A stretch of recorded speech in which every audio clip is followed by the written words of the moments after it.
माझी मुलं जे अजून ज्यांना अजून शिक्षणाचा गंध पण नाहीये ती मुलं माझ्याकडे बघून ऍटलीस्ट थोडीच होती. माझी परिस्थिती म्हणजे एका शब्दात काय आहे तर थांबायचं नाही रेगाड्या थांबायचं नाही अजिबात नाहीये मला असं वाटतंय. आता बेळगावचे एसपी ज्यांचा तुला फोन आला होता त्यांना कसं समजलं की तू इथं आहेस? ऍक्च्युली एका रिपोर्टरने त्यांना फोन केला होता, असा असा मुलगा आहे आणि बेळगाव मध्येच आहे आणि बकऱ्यांच्या ताई राहतोय अजून आणि IPS भेटते त्याला. सो मग त्यांनी फोन केला गावामध्ये आणि मला सिलेक्शन झालं नाही. इतकं वाईट वाटलं की यार की म्हणजे त्यावेळी खूप रडलो मी ऍक्च्युली की पोरगं तुमचं जरा हुशार आहे, जरा लक्ष द्यायला लागते तुम्हाला, बाकीच्या पोरांच्या नादाला बिदाला लागलं तर जरासं बिघडू शकतो. दरवर्षी 2 कपड्याचे जोड, पुस्तक, वह्या आणि शाळेची काय असेल की आता घरच्यांवर किती ताण टाकायचा. अगदी खरं. सो मग मी स्वतः कमावून शिकाय जेवढं रोज 2-3 तास जमेल तेवढा अभ्यास म्हणजे काम करायचो. त्यातनं म्हणजे 200-300 रुपये मिळायचे. म्हणजे अडचणीतले विद्यार्थी येतात त्यांना हेल्प करायला पाहिजे. आपण एकाला हेल्प केली तर तो मोठा अजून 10 जणांना हेल्प करू शकतो. पहिली प्री दिली आणि पहिली प्री नापास झालो. अच्छा, पहिली प्री पास झालं. तुमचे आता सगळे म्हणजे बकरी आहेत तर मग बकरी कुठून कुठे फिरताय सीझन वाईज, बकऱ्यांना कोणत्या प्रकारचे रोग होतात. मग मी त्याला सांगितलं की शेळी कसं आहे की इकडे तिकडे फिरत असते आणि मल्टिपल मेडिसिनल प्लांटचा पाला खाते आणि त्या गोष्टी शेळीच्या दुधामध्ये उतरतात आणि ते डायबिटिक पेशंट साठी खूप हेल्पफुल असतं. मग हे मला वाटतं हे जे उत्तर होते की जे चेअरमनला तर मग तेच होते की यार की इथं असताना बकऱ्यांच्या सोबतच असताना रिझल्ट लागला हे खूप भारी. मला खूप छान वाटलं.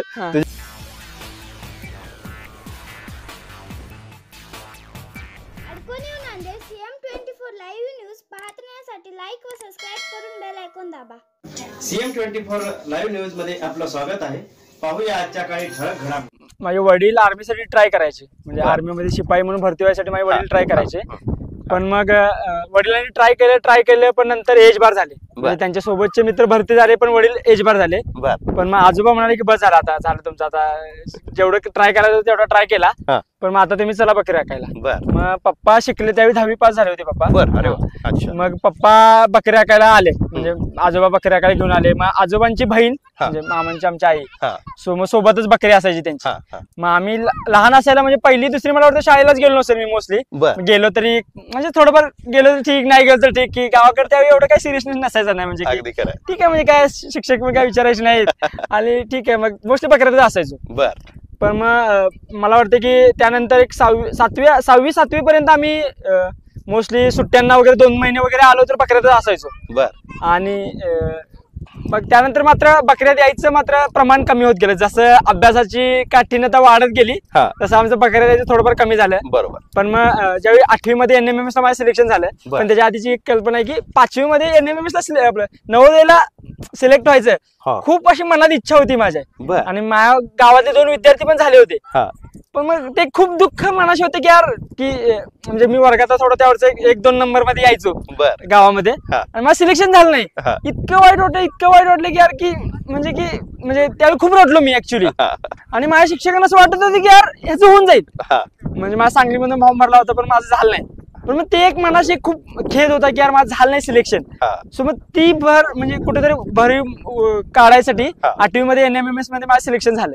त्यावेळी म्हणजे असं वाटलं की यार म्हणजे काहीतरी थोडंफार आपण प्रयत्न केले तर मग होत आहे. आणि पण NMMS ला बसण्यामागचा मेन हेतू होता की पैसे मिळणार होते. म्हणजे ऍक्च्युली की वर्षाला 6,000 म्हणून 4 वर्ष 24,000 मिळणार होते. ते खूप महत्वाचा मेन हेतू होता. पण मग सुरुवातीला माझे आई वडील बकरीच राखायचे. पण जसं आम्ही शिकू लागलो आणि शैक्षणिक थोडी चांगली प्रगती करू लागलो मग तसे आमचे शिक्षक वगैरे वडिलांसारखे शाळेकडे बोलावं लागले की पोरगं तुमचं जरा हुशार आहे, जरा लक्ष द्यायला लागते तुम्हाला, बाकीच्या पोरांच्या नादाला बिदाला लागलं तर जरासं बिघडू शकते. मग पप्पानी काही नाही आमचं ठरवलं आणि बकरी मामांच्यात घातली आमच्या. आणि आई आणि बाबा दोघं पण गावाकडे शिफ्ट झाले 8वीला वगैरे 7वी वगैरे. मग त्यानंतर मग एक एकर शेती वगैरे आहे आमची. मग आई वगैरे रोजंदारी कामाला वगैरे जायचे शेतात वगैरे दुसऱ्याच्या आणि वडील मग शेती वगैरे करायचे. पण मग त्यानंतर मग 8वी नंतर 8वी 9वी 10वी माझं गावाचं शिक्षण झालं जय महाराष्ट्र विद्यालय MG मध्ये. आणि प्राथमिक शिक्षण पण जिल्हा परिषदच्या शाळेमध्ये झालं 7वी पर्यंत. त्यानंतर 10वी मध्ये मग 96% पडले मला. आणि मग आतापर्यंत म्हणजे की मला त्यावेळी 10वीला 96% पडल्यानंतर राजेंद्र तरडांचं पण लेटर आले होते. त्यावेळी ते आय थिंक शिक्षण मंत्री वगैरे काहीतरी होते. सो मग ते आमच्या गावातल्या मुख्याध्यापकांना खूपच भारी वाटलं की यार म्हणजे आतापर्यंत कोणती कधी शाळेला मिळालं होतं की शिक्षण मंत्र्यांचं कधी काय लेटर येते का काय म्हणते कधी. मग ते शाळेत अजून आमच्या फाईलला मला ओरिजिनल पण नाही दिलं त्यांनी. बर त्यांनी मला त्याची कलर कॉपी दिली की असं ते शाळेच्या रेकॉर्डला म्हणून. आणि मग ते झालं माझ्यासाठी खूप चांगलं होतं. पण मग ज्युनियर कॉलेजला ऍडमिशन कुठे घ्यायचं, म्हणजे सत्कार वगैरे भरपूर झाले माझे 11वी, म्हणजे बाबा धनगराचा मुलगा, इतके चांगले पर्सेंटेज वगैरे मिळाले. पण एका अडचणीत असलेल्या व्यक्तीला सत्काराची म्हणजे सत्काराची अपेक्षा नसते ना त्यावेळी, की बाबा मदतीचे 2 हात पुढे येतील कुणाची तर अशी अपेक्षा असते. पण इतके भरपूर सत्कार झाले पण कुणीच का फक्त आश्वासने झाले, आश्वासने पाण्याप्रमाणे ते निघून गेले. बरोबर. पण मग त्यानंतर रविराई चॅरिटेबल ट्रस्ट म्हणून एक आहे उजळाईवाडी कोल्हापूरची, त्यांनी मला 11-12ला दत्तक घेतलं. बर. त्याचसोबत कोण ट्रस्टचे अध्यक्ष होते? ट्रस्टचे अध्यक्ष आय थिंक त्यांचं नाव मला आठवत नाही, पण त्यांनी दत्तक घेतलं. त्यांनी मला 11-12 दत्तक घेतलं. दरवर्षी 2 कपड्याचे जोड, पुस्तक, वह्या आणि शाळेची काय असेल ती फी कॉलेजची. आणि त्याचसोबत MSCB त्यावेळी मला वाटतं एक्झिक्युटिव्ह इंजिनियर होते राजेंद्र हजारे म्हणून, आणि सबऑर्डिनेट इंजिनियर्स असोसिएशन म्हणून कोल्हापूर ताराबाई पार्क मध्ये त्यांची असोसिएशन आहे. तर त्या असोसिएशन थ्रू मला त्यांनी 11वी आणि 12वीला पण हेल्प केली. आणि त्या राजेंद्र हजारे सरांनी स्वतःवर रिस्क घेऊन स्वतः ऍज अ गॅरेंटर बनले माझ्यासाठी की एज्युकेशन लोन साठी. आणि मग 12वी झाली माझी. राजेंद्र हजारे. आणि 12वीची माझी बोर्डची एक्झाम झाली आणि मला ऍक्च्युली सीईटीची प्रिपरेशन करायची होती, पण काही गंध वगैरे नव्हता मला. म्हणजे प्रिपरेशन करायचं होतं पण मग करायचंय तर मग करायचं कसं याचं काही माहित नव्हतं. सो तो मी गंध सोडून ठेवला आणि 11-12ला शिवराज विद्यालय ज्युनियर कॉलेज मुरगुड मध्ये, जे माझ्या गावापासून 3-4 किलोमीटर होतं. रोज सायकलनं वगैरे जायचो मी. सो मग ते झालं आणि मग आता मला असं वाटत होतं की यार माझं मॅथ्स खूप चांगलं होतं, की मॅथ्स मला खूप भारी आवडायचं. 10वीत मला मॅथ्सला 100 पण पडले होते आणि मॅथ्स खूप आवडायचं मला. सो मग बायो मध्ये ऍक्च्युली मला बायोला म्हणजे असं म्हणायला नाही पाहिजे ऑन रेकॉर्ड, पण ऍक्च्युली मला पण इंटरेस्ट नव्हता आणि टीचर पण तसेच भेटत गेले. ऍक्च्युली बॉटनीच्या मॅडम खूप चांगल्या होत्या, आमच्या गावालाच मॅडम होत्या, पण ते माझ्या आवडीच्या बाहेर होतं आणि दुर्लक्ष होत गेलं. म्हणजे ते कसं की खूप जास्त एकाच्या गोष्टीची आवड आणि एखाद्या गोष्टीला आवड नव्हती. सो ते झाले की मग 12वी नंतर सीईटीला 162 मार्क पडले आणि पुण्याच्या कॉलेज ऑफ इंजिनिअरिंग मध्ये माझं ऍडमिशन झालं 2016 मध्ये. सो 2016 मध्ये ऍडमिशन झाल्यानंतर मला कॉर्पोरेट सोशल रिस्पॉन्सिबिलिटी म्हणजे CSR थ्रू की फाउंडेशन फॉर एक्सलन्स आणि कॅल्सॉफ्ट इंडियाने 2 स्कॉलरशिप मला दिल्या. आणि मग त्यातून माझ्या कॉलेजचा सगळा खर्च निघू लागला. त्यासोबत मी कमवा आणि शिका योजनेअंतर्गत कॉलेजच्या स्कॉलरशिप सेक्शन मध्ये काम करू लागलो. म्हणजे विद्यार्थ्यांच्या स्कॉलरशिपचे फॉर्म छाननी करणे, मग ते मला रोज एका तासाला 60 रुपये द्यायचे. सो मग माझ्या कॉलेजच्या फी सोबत माझ्या जेवणाचा आणि कॉलेजची जर हॉस्टेलची फी खूप जास्त होती आमच्या. म्हणजे ऍक्च्युली शासकीय कॉलेज होतं पण ऑटोनॉमस झाल्यामुळे खूप जास्त फी वाढली होती, भरपूर फी वाढली होती. मग आमच्याला ते आमच्यासारख्या किशाला परवडणार नव्हतं. सो मग आपण शिकवून वगैरे ते भागवायचं. म्हणजे ते माझा एक होता की यार की आता घरच्यांवर किती ताण टाकायचा. अगदी खरं. सो मग मी स्वतः कमावून शिकायचं, जेवढं रोज 2-3 तास जमेल तेवढा अभ्यास म्हणजे काम करायचो. त्यातनं म्हणजे 200-300 रुपये मिळायचे रोज ते. मग इंजिनिअरिंगच्या 3rd इयरला लास्ट इयरला असताना आमच्या कॉलेजमधून त्यावेळी 2018ला 19ला समजा इकडे तिकडे 17 विद्यार्थी सिलेक्ट झाले UPSC मध्ये. सो मग ते एक होतं की यार की म्हणजे आणि त्यांचे सिलेक्शन झाल्यानंतर आमच्या कॉलेजच्या मेन ऑडिओमध्ये थोडं फेलिसिटेशन सेरेमनी वगैरे होता. आणि मग विद्यार्थी सांगताना ऐकायचं की मी इकडचा आहे तिकडचा आहे. मग त्यांना ऐकल्यावर असं वाटायचं की यार हा होऊ शकते, तर म्हणजे आपण सिमिलर सोशिओ इकॉनॉमिक बॅकग्राऊंड आहे आणि म्हणजे सेम कॉलेजलाच आहे, माझ्यापेक्षा कमी CGPA होता तर तो करू शकतोय, तर मग आपण काय करू नाही शकत. आणि मग इंजिनिअरिंगच्या 3rd इयरला वगैरे असताना इंजिनिअरिंग कुठे? College of engineering Pune COEP. So इंजिनिअरिंगच्या 3rd इयरला वगैरे असताना मी NCERTची पुस्तकं वाचायला चालू केली. पण मग त्यावेळी इतकं इंग्लिश काय माझं चांगलं नव्हतं. म्हणजे इंग्लिश कसं आहे टेक्निकल इंग्लिश होतं, पण मग ह्युमॅनिटीच्या सब्जेक्ट मधलं तर तो गंध नव्हता आपल्याला. BA म्हणजे पॉलिटी, इकॉनॉमी, हिस्ट्री, सोसायटी, जिओग्राफीचा वगैरे. पण मग मी त्यावेळी इंग्लिश वाचायचो आणि इंग्लिश मधल्या शब्दांचा मराठीमध्ये काय अर्थ आहे तो मी तिथे लिहून घ्यायचो. मग 3rd इयर माझं तसंच निघून गेलं की म्हणजे NCERT वाचायचं, त्यात त्यांचं मराठी अवघड शब्दांचा मराठी शब्द लिहून घ्यायचं. मग माझे काही सिनियर वगैरे होते, प्रांजल सारखे म्हणा किंवा बाकी. प्रांजल माझा सिनियर आहे, म्हणजे भारतीय वंशमध्ये महाराष्ट्र कॅडर आहे. मग ते कॉलेजमध्ये असं आमचा सिव्हिल सर्व्हिसेस ऍस्पिरंट्स क्लब म्हणून आहे कॉलेजचा. मग सिनियर्स एकमेकांना तिथे सपोर्ट करतात. मग तिथल्या एका मला सिनियरनं सांगितलं की पेपर तुला इंग्लिशमध्ये द्यायचा आहे, क्वेश्चन पेपर मध्ये पण इंग्लिश मध्ये येणार. सो मग तू ट्राय कर की इंग्लिश मध्ये ज्या शब्दांचा तुला अर्थ समजत नाहीत त्या शब्दांचा अर्थ तू इंग्लिश मध्येच लिहून घे. मग मी मेरे वेबसाईटची एक डिक्शनरी डाउनलोड केली मोबाईल मध्ये आणि मग इंग्लिश जे शब्द अवघड जायचे त्या शब्दांचा अर्थ त्याने NCERTच्या बुकवर लिहायचो. आणि त्याच दरम्यान मी इंग्लिश न्यूजपेपर पण वाचायला चालू केलं. इंडियन एक्सप्रेस न्यूजपेपर वाचायचो मी. सो मग ते न्यूजपेपर वाचणं, कधी कधी इंग्लिश मूव्ही इतकं जमलं नाही मला बघायला. माझी रूममेट बघायची ऍक्च्युली, पण मला ते काही जमलं नाही आणि मला ते आवडलं पण नाही. बर. सो इंग्लिश न्यूजपेपर वाचून आणि हे एनसीईआरटीचे बुक्स वगैरे वाचून थोडं इंग्लिशवर कमांड आला. बर. सो लास्ट इयरला एक सिच्युएशन आली की प्लेसमेंटला बसायचं आहे की नाही बसायचं आहे. बर. मी झेडएस असोसिएट्सचा हे दिली, एफटी दिली. हा. एफटी क्रॅक झाली माझी, हा. पण मग एफटी दिल्यानंतर आणि एफटीचा रिझल्ट लागूपर्यंत त्या फेज मध्ये बर. असं डिसाईड केलं की मी यानंतरच्या कोणत्याच एफटीला बसणार नाही. हा. अरे बापरे. ठीक आहे. आता की म्हणजे एक मला माझे शाळेचे शिक्षक वगैरे म्हणजे आमच्या ज्या मॅडम होत्या 7वी 8वी पर्यंतच्या, त्या म्हणायचे की जोपर्यंत माणूस मागचे दोर कापत नाही हा. तोपर्यंत पुढे आयुष्यात प्रगती करत नाही, करता येत नाही. सो मला असं वाटलं की आता मी जॉब नाही घेणार आहे तर मग ठीक आहे, फुल टाइम प्रिपरेशन करणार आहे. हा. मग मीनवाईल माझा भाऊ जो वासुदेव डोने, हा. तो आर्मी मध्ये सिलेक्ट झाला शिपाई म्हणून, बर. म्हणजे टेक्निकल एंट्री टेक्निकल मधून. हा. सो मग फायनान्शियली इतकं काय म्हणजे आधीच्या पेक्षा थोडीशी इम्प्रुव्हमेंट झाली होती. बरोबर. की बाबा आता फायनान्शियल स्ट्रेस माझ्या डोक्यावर नव्हता. बरोबर. जर दादा भरती झाला नसतं तर मला जॉब घेणं कंपल्सरी होतं. कंपल्सरी. सो माझ्यासाठी मला वाटतं की मग देव कुठेतरी माझी परीक्षा बघत होता, कुठे हेल्प करत होता. अगदी जे आहे की म्हणजे फॉर्च्यून फेवर्स द ब्रेव्ह असं काहीतरी ती कन्सेप्ट आहे. सो तसं काहीतरी होत होतं माझ्या बाबतीत. सो दादा भरती झाला, त्यानंतर मग 20 मध्ये लॉकडाऊन पडला अचानकच. हा. आणि मग मीनवाईल मग काय करायचं म्हणून मी इंडिया पोस्ट मध्ये डाक सेवक म्हणून जॉब रुजू केला. बर. भारतीय डाक सेवेमध्ये आमच्या गावाचं ते गंगापूर पोस्ट ऑफिस म्हणून आहे, तिथे मी डाक सेवक म्हणून जॉब जॉईन केला पोस्टमनचा. बर. मग तिथून मला किती वर्ष नोकरी केली? 11 महिने 10-11 महिने वगैरे केले. हा. मग तो जॉब मी एप्रिल 2021 मध्ये सोडला. बर. मग मीनवाल मी कॉलेजमध्ये असताना माझा मित्र म्हणजे आमचं कसं बोटलो आहे कॉलेजचा, हा. मग माझा ऑर्गनायझर होता अक्षय सोळणकर म्हणून. बर. तो बारामतीचा आहे. बारामती. हा.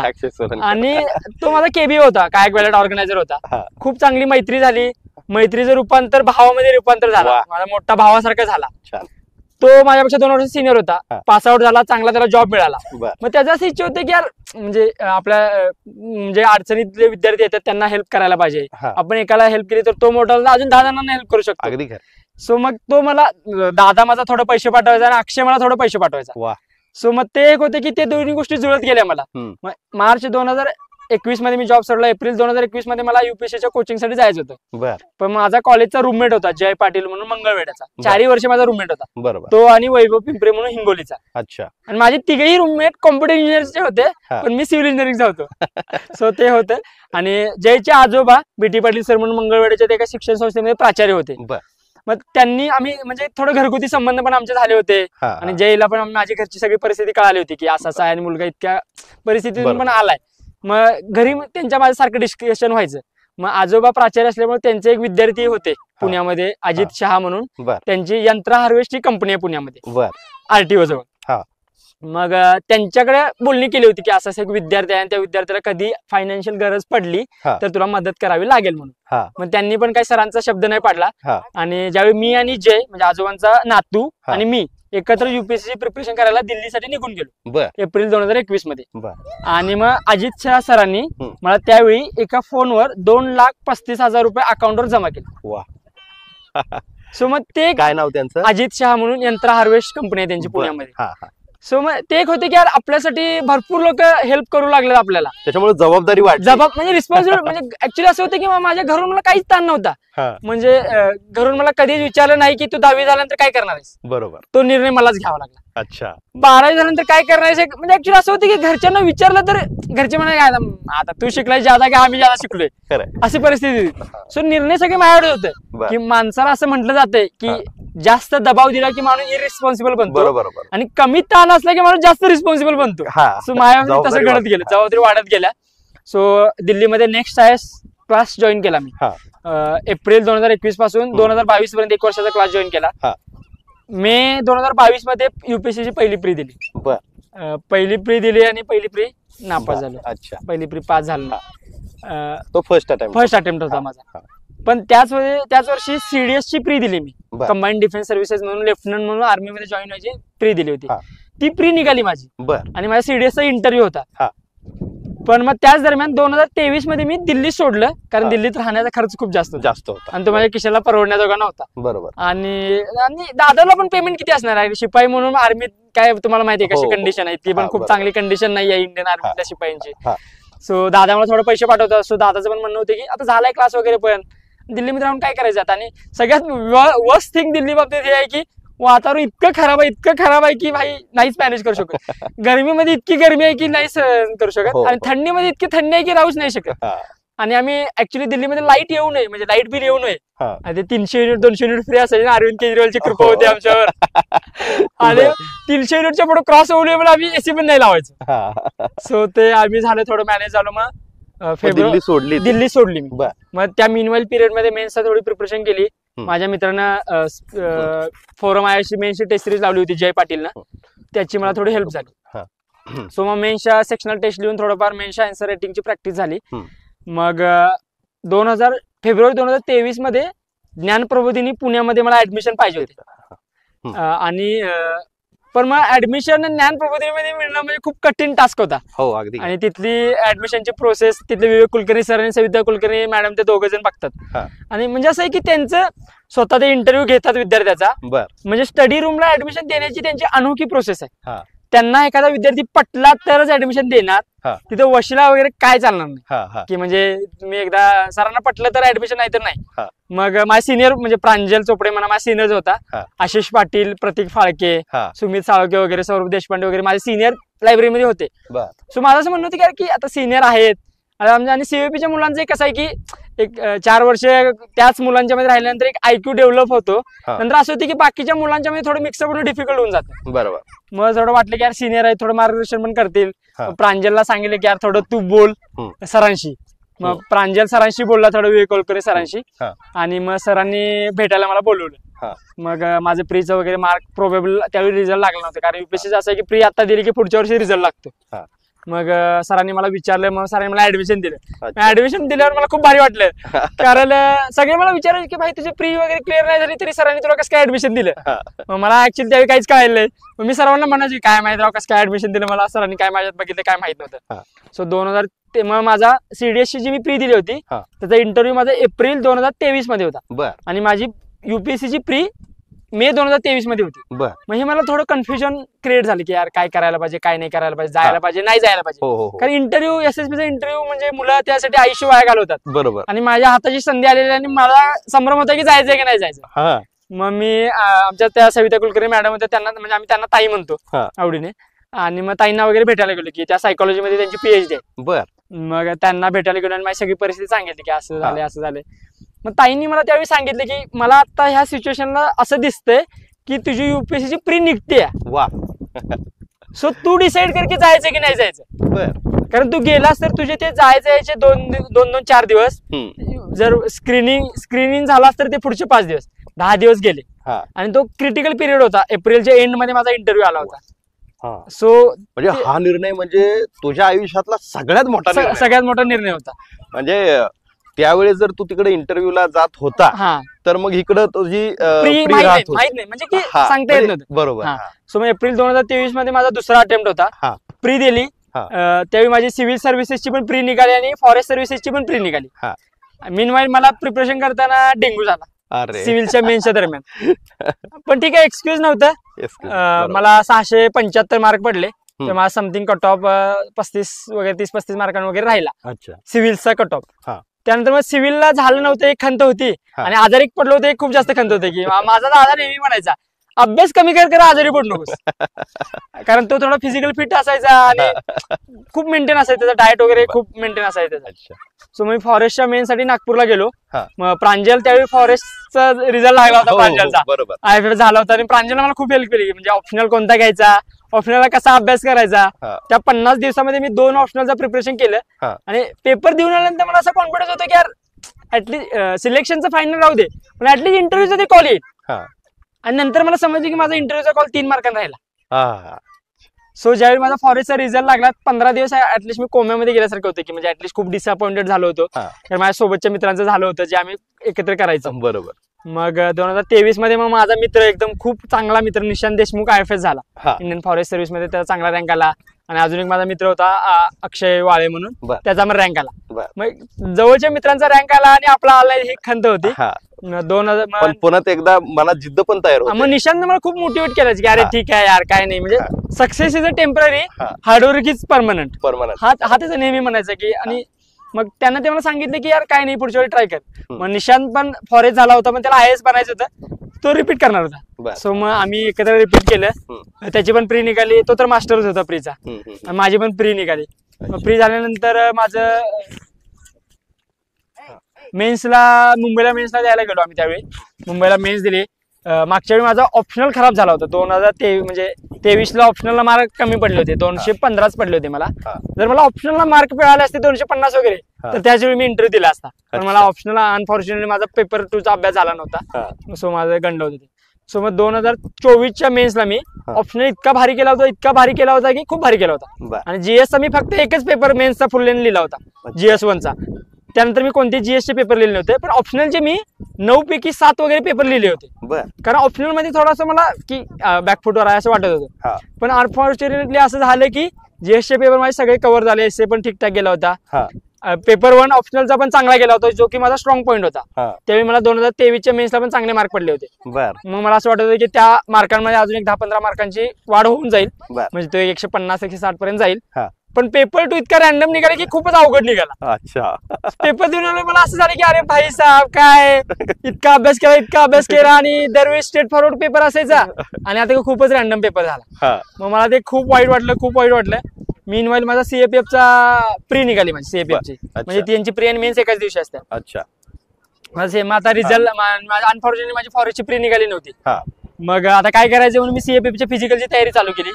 सीएपीएफच्या फिजिकल पण क्लिअर झालं, मेडिकल क्लिअर झालं, आणि सीएपीएफचा पण माझा आता पुढच्या मे महिन्यामध्ये इंटरव्ह्यू आहे UPSCचा. त्या असिस्टंट कमांडंट साठी. आणि मग समथिंग 20 डिसेंबरला वगैरे UPSCचा निकाल लागला. फॉर्च्युनेटली किंवा अनफॉर्च्युनेटली म्हणा, बाकी ज्यांच्यासाठी माझं लिस्ट मध्ये नाव होतं. पण माझ्या खूप जवळच्या मैत्रिणीचं जिने मला खूप हेल्प केली होती GS 1 साठी. आणि ती इतकं होतं की तिला बोर झाली की ती पेपर लिहायची. म्हणजे कोमल फडतरे म्हणून ती पण बारामतीची आहे. होय का? इतका कोइन्सिडेंट आहे की सगळे बारामतीचे मित्र निघू लागले. आणि पहिला इंटरव्ह्यू सुद्धा बारामतीच्याच पत्रकाराला. आणि मग कोमलने मला खूप हेल्प केली होती, कोमल फडतरेने. पण अनफॉर्च्युनेटली तिचं झालं नाही. म्हणजे मला असं वाटत होतं की ऍटलीस्ट माझं नाही झालं तर तिचं तरी होईल असं वाटत होतं मला. पण मग तिचं अनफॉर्च्युनेटली नाही झालं. खूप वाईट वाटलं मला, कारण मेन शेवटी आम्ही सोबत वगैरे राहिलो होतो, खूप हेल्प केली होती, ग्रुप डिस्कशन केलं होतं आम्ही. आणि निशांचं पण झालं नाही, मग ते पण खूप वाईट वाटलं होतं. पण रिझल्ट लागल्यानंतर 20 डिसेंबरला इंटरव्ह्यूचं शेड्यूल बाहेर पडलं. पण लकीली म्हणा किंवा अनलकीली म्हणा, एका महिन्यातच 20 जानेवारीला माझी डेट आली. मग इतकी म्हणजे थोडीशी टरकली तर होतीच की भाई. पण मग निशांत माझ्यासोबत होता. म्हणजे या जर्नीमध्ये निशांत देशमुख नावाची व्यक्ती कॉन्स्टंट माझ्यासोबत होती. त्याला इंटरव्ह्यूला खूप चांगले मार्क होते. आणि मग निशांत माझ्यासोबत कॉन्स्टंट होता. त्याच्या अंगावरचे शहारे खरं तर बघण्यासारखे आहेत. ही सोपी गोष्ट नाहीये मित्रांनो. म्हणजे हा जो प्रसंग आहे ना, मी आल्यापासून माझ्या अंगावरचा शहारा जात नाही. तो एक एक प्रसंग त्याच्या आयुष्यामध्ये जे काही घडलंय ना, हे सगळं आदर्श म्हणजे एखाद्या सिनेमा सारखं वाटतंय मला. सगळं ही स्टोरी सगळी सांगतोय मी, तुला कट करणार नाही पुढे आपण. आणि मग त्यानंतर मग निशांत मला म्हणजे म्हणजे UPSCचा इंटरव्ह्यूचं शेड्यूल आलं. आणि मग निशांत मला म्हणायचं अरे बाई काय नसते, जितक्या लवकर इंटरव्ह्यूची डेट येईल तितकं बाहेर असते. कारण पॅनल मेंबर पण फ्रेश असतात, त्यांना पण मोटिवेटेड असतात, आणि नवीन मुलं असतात, त्यामुळे क्वेश्चन पण वेगवेगळे असतात. आणि डॅब बेस्ट इंटरव्ह्यू वगैरे होते. सो मग बाकीचे मग विवेक कुलकर्णी सर ज्ञान प्रबोधिनीमध्ये थोडे मॉक इंटरव्ह्यू वगैरे व्हायचे, त्यांची प्रेरणा बॅच वगैरे लावली होती मी. त्यानंतर मग महेश भागवत सरांचा, जे आय थिंक IG आहे तेलंगणामध्ये. बरोबर. ते महाराष्ट्रातल्या आणि तेलंगणा किंवा ऑल ओव्हर इंडियातल्या मुलांना मेंटोरिंग वगैरे करतात. त्या एका ग्रुपमध्ये मी ऍड झालो. इंटरव्ह्यूचं मटेरियल वगैरे मला मिळालं. मग त्या दरम्यान युनिक अकॅडमीचे प्रवीण चव्हाण सर म्हणून, म्हणजे मी स्पेसिफिकली मेन्शन करतोय, आपल्या गावाकडच्या मुलांना कसं असते की ऍक्च्युअली काय पाहिजे काय नसतं हे माहित नसते. बरोबर. मग प्रवीण चव्हाण सर असं होते की म्हणजे निशांत मला सांगितलं होतं, आणि कोमल पण फॉरेस्टची इंटरव्ह्यू देऊन आली होती. तिने पण सांगितलं होतं, प्रांजलने पण सांगितलं होतं की प्रवीण सरांच्या सोबत जाऊन ये. मग मी प्रवीण सरांच्या सोबत गेलो. सुरुवातीला भेटायला नाईट पॅन्टवरच गेलो मी सुरुवातीला पहिल्यांदा भेटायला. मग सरांना वगैरे भेटलो. मग सर भेटून वगैरे खुश झाले की यार म्हणजे इतका डिफिकल्ट सिच्युएशन मधून तू मेन्स क्रॅक करतोय, हीच खूप आनंदाची गोष्ट आहे. मग सरांनी मला सांगितलं की आपण काय करूया, डॅफ ब्रेक करूया आणि छोटे छोटे पॉइंटवर तुझे मिनी 1-on-1 मॉक घेऊया. मग म्हणजे मी पोस्टामध्ये जॉब करत होतो, तर त्या पोस्टाच्या सगळ्या स्कीम्स म्हणा, किंवा समजा पोस्टामध्ये तुला टॉपचा अधिकारी बनवला तर तू काय निर्णय घेशील पोस्टाच्या बाबतीत, मग किंवा पोस्ट बंद करायला पाहिजे का, कारण लॉस मध्ये चाललंय का, हे असे सगळे वगैरे क्वेश्चन्स. किंवा माझी हॉबी होती शिप अँड गोट रिअरिंग बद्दल, म्हणजे मेंढपाळ म्हणजे माझी हॉबी टाकली होती मी डिटेल ऍप्लिकेशन फॉर्म मध्ये. मग त्यामध्ये सगळी माहिती की म्हणजे तुमचे आता सगळे म्हणजे बकरी आहेत तर मग बकरी कुठून कुठे फिरताय सीझन वाईज, ओके. बकऱ्यांना कोणत्या प्रकारचे रोग होतात, त्यांना कोणत्या प्रकारची औषधे देताय, बकऱ्यांचा मिल्क यील्ड किती आहे, त्यांचा मिल्क यील्ड वाढवायला काय करायला पाहिजे, वूल इंडस्ट्रीचा इंडियामध्ये काय सिच्युएशन आहे, मग तुमचं जे आम्ही लोकर उत्पादन करतोय ते कमी काय आहे, मग असं सगळ्या गोष्टींचा म्हणजे इंटरव्ह्यू साठी त्यांचं काय म्हणणं आहे, तुम्ही जे फॉर्म मध्ये टाकलंय त्याबद्दलच्या बेसिक गोष्टी तुम्हाला सगळ्या माहिती असायला पाहिजे. काही वेळा असं होतं की मुलं आर्टिफिशियल हॉबी तयार करतात, बरोबर, आणि त्याबद्दल वाचतात आणि ते मगअप करतात, बरोबर. माझ्या बाबतीत ते नव्हतं. आणि ऍक्च्युअली इंटरव्ह्यू मध्ये हेच झालं. त्यांनी मला क्वेश्चन विचारला की शेळी किती दूध देते, मी सांगितलं की 300-400 ml वगैरे दूध देत्या. मग त्यांनी मला विचारलं की शेळीचं मिल्क यील्ड वाढवायला काय करायला पाहिजे. मग मी त्यांना सांगितलं की सानेन गोट ऑफ स्वित्झर्लंड खूप फेमस आहे मिल्क यील्ड साठी, त्याला क्वीन ऑफ गोट म्हणतात. त्याच्यासोबत क्रॉस ब्रीडिंग वगैरे केलं तर आपण मिल्क यील्ड वापरू शकतो, वाढवू शकतो. हे त्यांना चांगलं वाटलं कारण मी ऍक्च्युअली करून गेलो होतो या गोष्टी. अगदी खरं. आणि मग त्यांनी मला विचारलं की आजकाल डॉक्टर वगैरे शेळीचं दूध का रिकमेंड करू लागले, म्हणजे काय आहे की असं शेळीचं दूध का घ्यायला. मग मी त्यांना सांगितलं की शेळी कसं आहे की इकडे तिकडे फिरत असते आणि मल्टिपल मेडिसिनल प्लांटचा पाला खाते, बरोबर, आणि त्या गोष्टी शेळीच्या दुधामध्ये उतरतात आणि ते डायबिटिक पेशंटसाठी खूप हेल्पफुल असतं. मग हे मला वाटतं हे जे उत्तर होते की जे चेअरमनला खूप आवडलं की बाबा इतकं डिटेल्ड इन्फॉर्मेशन, आणि म्हणजे त्यांना की रिअल लाईफ वाले उत्तरच त्यांना भेटलं होतं की का आहे आणि का नाही आहे त्यांना माहित होतं. सो त्याबद्दल एक पॉझिटिव्ह ऍटमॉस्फिअर तयार झालं होतं इंटरव्ह्यूला. आणि मग बाकी ऍक्च्युअली इंटरव्ह्यू मग ठीकठाक गेला होता. आणि एक शॉकिंग मध्ये इंटरव्ह्यू हे होतं की 4 मेंबरनी मला क्वेश्चन विचारला आणि 5वे मेंबर जे होते की ते माझ्या लेफ्ट हँड साईडला बसले होते, ते माझे फुल टाइम असं बघत होते एकसारखे. आणि मला समजत होते की यार की 4 लोकांनी मला क्वेश्चन विचारले आणि मी यांच्याकडे मान वळवली की आता क्वेश्चन विचारतील म्हणून, आणि त्याने म्हणाले की नाही सर मुझे कुछ क्वेश्चन नाही पूछने. मला तिथे थोडासा फंबल झालं की मग म्हणजे असं कधी व्हायचं नाही की सगळे क्वेश्चन विचारायचे. बरोबर. मग अशा सिच्युएशनला कसं रिॲक्ट करायचं माहित नव्हतं, पण ठीक आहे इव्हेंच्युअली होऊन गेलं ते. पण मग हेच वाटतंय की मे बी माहित नाही आता मार्क्स कुठे किती आलेत काहीच माहित नाही, पण इव्हेंच्युअली काहीतरी कॉम्बिनेशन चांगलं झालं आणि काल 2:30-3 वाजता रिझल्ट लागला. आणि सगळ्यात आनंदाची गोष्ट म्हणजे त्याच माझ्या मित्राचा निशांत देशमुखचा 2:30 वाजता फोन आला, आणि त्यावेळी मी बकरी कातरत होतो आमच्या चुलत्यांची, बकरी कातरायला चालू होती आणि मी खानातच होतो. आणि मग त्यावेळी माझ्या मित्रांनी सांगितलं अरे भाई 551 रँक आला तुझा. आणि मग खूपच आनंदाची काय भावना होती ज्यावेळेस हा फोन आला, त्यावेळेसची भावना काय होती? पहिली भावना येत होती की एकदम खूप जास्त रडू येत होतं आणि असं सगळं आठवत होतं की यार लहानपणापासून एक उराशी बाळगलेले स्वप्न आणि आज एक स्वप्नात उतरते. म्हणजे हे सांगताना पण माझ्या काय आता तुझं ते तुझी जी अवस्था झाली आहे ना ती माझी झाली, त्या मामांची झालीये, त्या तुझ्या मामाच्या मुलांची झाली, सगळ्यांचीच ही अवस्था झाली. म्हणजे खूप कल्पना शक्तीच्या पलीकडचं सगळं आहे. म्हणजे हा ज्यावेळेस आता मी पण सकाळी तुला फोन केला होता त्यावेळेस तू मला ज्यावेळेस बोलला की सर मी आता पण मेंढ्यांकडे आहे, मला तर प्रश्नच पडला का रे हा IPS अधिकारी जो उद्याची देशाची सेवा करायला चाललाय आजही इतका मातीत आहे, आजही तो ह्या मेंढ्यांशी ह्या मातीशी इतका जोडलेला आहे. मला तुला ह्याच प्रश्नावरती खरं तर आणायचं आहे की बिरदेव ह्या सगळ्या गोष्टींपर्यंत जेवढा आपल्या बुद्धिमत्तेचा कस लागतो तेवढंच ह्या मातीमध्ये ताकद असावी लागते. 100% म्हणजे ह्या सगळ्या गोष्टींचा तुझ्या आयुष्यात म्हणजे तू तर सांगितलं की हा तुझा जन्मजात व्यवसाय आणि तो इंटरव्ह्यू मध्ये तुझ्या कामाला आला आणि माझा रिझल्ट पण बरोबर त्याच दिवशी लागला. मी इतके दिवस गावीच होतो, पण फॉर्च्युनेटली अनफॉर्च्युनेटली माझे वडील थोडेसे आजारी होते, किडनी स्टोनचं ऑपरेशन झालं होतं. मला तो प्रश्न विचारायचा आहे तुला म्हणजे, आणि ऍक्च्युली त्यांना पण थोडं चेंज ऑफ इन्व्हायरमेंट म्हणून आम्ही मामांच्याकडे आलो. आणि दोन्ही पण मामा आहेत, माझे धाकटे मामांचे पण इथे बकरी आहेत, थोरले मामा आहेत आणि धाकटे मामांचे पण इथे भरतीच बकरी बसायला आहेत. मग इकडे गेल्यावर थोडं दूध वगैरे मग बकऱ्यांचं वगैरे कसं पप्पांना वगैरे खाऊन सवय लहानपणापासून, आणि मग थोडं वातावरण पण बदलतं, इकडे माणसं पण आपले आहे, थोडं बोलायचं बोलायचं पण भारी वाटतंय थोडं. मग आम्ही आलो होतो आणि 2-3 दिवसांना आम्ही आलो आणि म्हणजे रिझल्ट लागणार होते याची कल्पना होती, पण मग 21ला लागतोय का 22ला लागतोय याबद्दल काय माहित नव्हतं, पण मग लागून गेला इव्हेंच्युअली. पण मग तेच होते की यार की इथं असताना बकऱ्यांच्या सोबतच असताना रिझल्ट लागला, हे खूप भारी. मला खूप छान वाटलं. तुझ्या डोक्याला आता ही भंडारा आहे. मला वाटतं रिझल्ट लागल्यानंतर पाया पडून आलास की रोजच भंडारा असतो. आमचा कसा आहे मामांचा मुलगा किंवा मामा पण आमचे थोडे पुजारी आहेत, सो मग भंडारा नेहमीच कपाळाला असतोच. म्हणजे गावात वगैरे गेलो की मी पूजा वगैरे संध्याकाळी चालू असते 7-8 वाजता, देवळात घंटे वगैरे वाजायला चालू की जाऊन देवाला वगैरे पाया पडून येतोच, भंडारा लावतोच आमच्या इथे. म्हणजे ते आहे ना की कोर्टात वगैरे कसं भगवद्गीता ठेवतात की खरं बोलणार, खोटं सांगणार नाही.